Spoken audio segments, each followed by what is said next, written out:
Welcome to the Ravenna Nightmare Film Festival.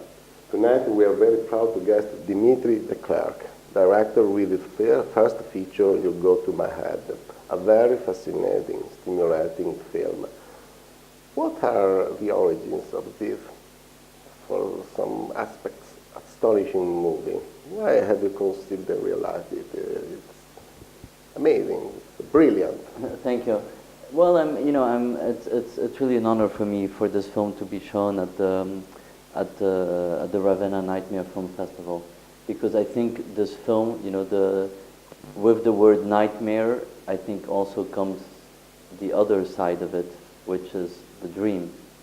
And I've produced films for many years, and this is my first feature film as a director. And I always felt that when I helped filmmakers make their movies, it was always like their nightmare, their dream became my nightmare. Okay, the director's exactly, dream. You see, it became the producer's nightmare. And so suddenly, it took me, I've been wanting for a few years to get the, let's say, the energy to make a film. And I also, for different reasons, really wanted to make a film with a very small crew, to have a lot of, time. Kubrick always used to say that money was, time. And so I think that sometimes, I really prefer the idea of having a small crew and a lot of time, rather than little time and a lot of crew people. So a lot of the ideas for the film, and I would say came from my meeting the Delphine Baffort, who plays the leading female role in the film. I met her a year before on another film I produced, and I really wrote and imagined and dreamt the story for her.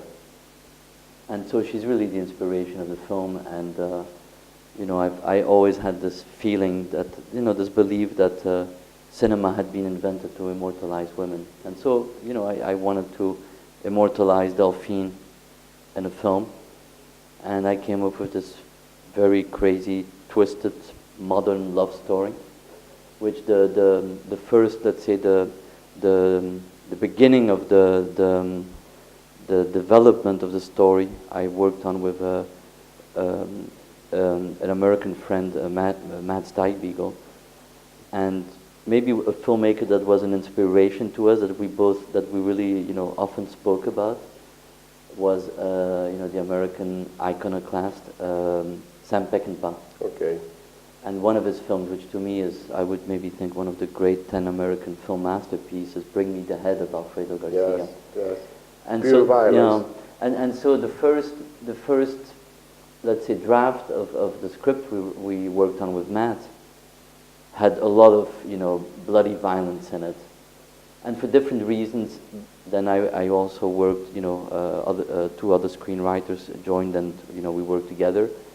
And so the violence now, let's say, in the film is perhaps not graphic and in that sense of, Sam Peckinpah, yes, but the violence somehow is in the film in other ways, in more psychological ways, in what the man does in the beginning of the film with this woman, The background. Exactly, the background. And which we don't know. Well, no, exactly. And so I think, that's the starting point, of course, of the film, of this idea that, a man finds a woman in the desert, he realizes that she no longer knows who she is, she's lost her memory because of a car accident, and when she wakes up, he tells her that he's her husband.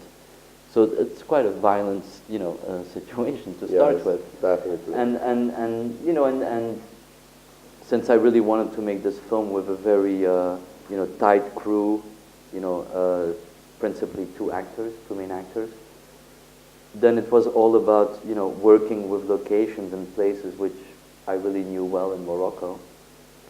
And, so the script was written with a lot of these places in mind. And so, but to me, Sam Peckinpah is definitely a filmmaker who kind of, he was there with me during the making of this film in a strange way. Because Peckinpah actually wrote about the main conflict in human beings. Yeah. But he made violence. Yeah. But your violence, your conflict is inner in a way. Exactly. It's expressed in a different way.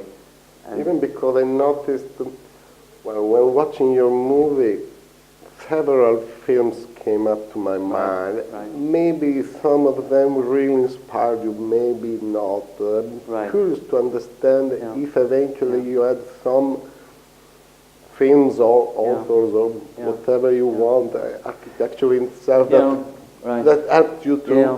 to Yeah. build up your movie. No, but what I thought was very interesting is when we spoke earlier together, today or yesterday, you said that the film evoked to you Last Tango Yes. in Paris, and I understand why, because I think when I was in film school at NYU in New York in the late 80s, I really discovered cinema in a very brief period of time. There were 2 or 3 summers where I would basically spend, let's say, a month in Paris Yes. or a month in New York, and I would literally see, I think, 5 films a day. Okay. And during those years, I really probably saw, Yeah. the all the important films of, the Italian neo-realism, then the Italian films of the 60s, 70s, the French New Wave, the German New Wave, all those movies, the Japanese New Wave, the Czech New Wave, and so I think this film, has I don't know if I would call it an influence, but probably the passion I had for filmmakers and cinema of the 60s and 70s probably is very present in the film. And so I would say You Go to My Head probably owes a lot to that cinema of that period, of very maverick filmmakers like Dennis Hopper also. I Yes. think he's I also thought about Francis Bacon's paintings, for Yeah. instance, but it is my Yeah. impression. No, but very of course, personal. in terms of painting, because we worked with very limited elements, and maybe some of that came from But I think a lot of this happens really unconsciously, Yes. in the sense that I don't think there are moments in this film where I was shooting things, going, oh, here I would like to make an homage to Godard or to Kubrick or to but I think it's more like the way I always felt it. They're present in a certain way while I shoot, and sometimes you will find a location which it's hard to look at sand dunes and the desert and not think of Lawrence of Arabia and David Lean. I mean, Yeah. you immediately, it kind of brings that mythology into the film. Talking about the desert, the Yeah. impression that I had is that I had so many imagination and references, but actually your films, they is a story of two empty Yeah. bodies in an empty landscape. Yeah. In a way, it's a thing made not without things, but Yeah. with empty Yeah. things. Yeah. No, I mean, I'm happy that you felt that, because I think a lot of films today that are made, or most films that you see, they are all in many ways rooted, in either a political event or a social reality, or, they have to do with the migrant crisis, or, I mean, the films of Ken Loach or the Yes. Frères Dardenne. I mean, a lot of those filmmakers, their work is very much, rooted in a certain context. Yes.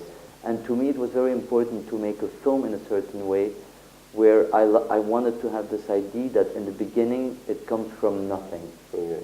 from the darkness. And in fact, the movie starts in darkness and ends in light. Yes. So there is a journey of progress in that sense from the beginning till the end. But you're right, there is this idea that these two characters we meet, we know very little about them. You don't really need to know much. And so, yeah, I mean, that was something which I really wanted the story to start from that opening scene. A minimalism is Yeah. everywhere, I Yeah. guess. Because the opening scene of the film Yes. is and this is something, because I when I was a student at NYU, I met, the very famous French writer, filmmaker from the new novel, Alain Robbe-Grillet.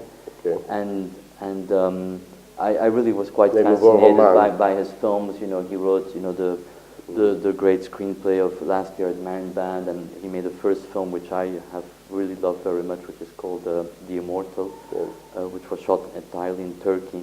And he always used to say, and I think I kept that idea in this film, that for him the first scene of a film always had a great importance, and he always conceived that opening scene of a film in what he called a generating cell. Right. It's that element from which the whole movie comes out of. Like the incipit in literature. Well, and to me, the opening credit scene in You Go to My Head is really the generating cell of the film. It's what gives birth, in a way, to the whole film that you are about to see. But you don't need for that to know that, you know, it comes from a social situation or a political event, or it's... We can imagine it is Morocco, but we really don't know. Yeah, it almost, you know, It could be Algeria, for instance, maybe, eventually, exactly. I don't know. Exactly. And so, yeah, but the minimalism aspect of the film, it's something that, you know, of course... Like in art, I mean, in what I call minimalism in art. No, I understand, and I really tried to, you know, I wanted to make a film where basically you have this feeling that all the elements are there for a reason. Okay. Because, you know, that's the problem, you know, I know when Antonioni started to work with color, I think it was very, maybe frustrating for him. It was shot here in Ravenna. You see, okay, so that's, because this to me is a very, I love that film. And you can see in that film how, you know, because black and white has something very abstract, painterly about it. But then suddenly when you start to film color, in a way you don't have much control. What the colors are, they are. And I think what we were able with the very, you know, with the means we had, was really to make a film where you feel like there's a reason for why certain colors are in certain places. And you really feel, you know, there's few colors, they're very controlled, and I think Morocco really allows that in that way, because you can really use Morocco almost as paintings. You know, when you need that paint, you go that color, you go in the desert. When you need that color, you go to the sea, and in that sense, there's something very, you know, I love Technicolor movies, and so I think there's some of that in this film, where you still really feel that the primary colors are very rich and present. And so I think we were able to make a film where all the elements really feel like they're in their place, and what needs to be in the frame is in the frame. Okay. Thank you a lot, Dimitri. Thank you. Thank you a lot. And again, welcome to the Ravenna Nightmare Film Festival.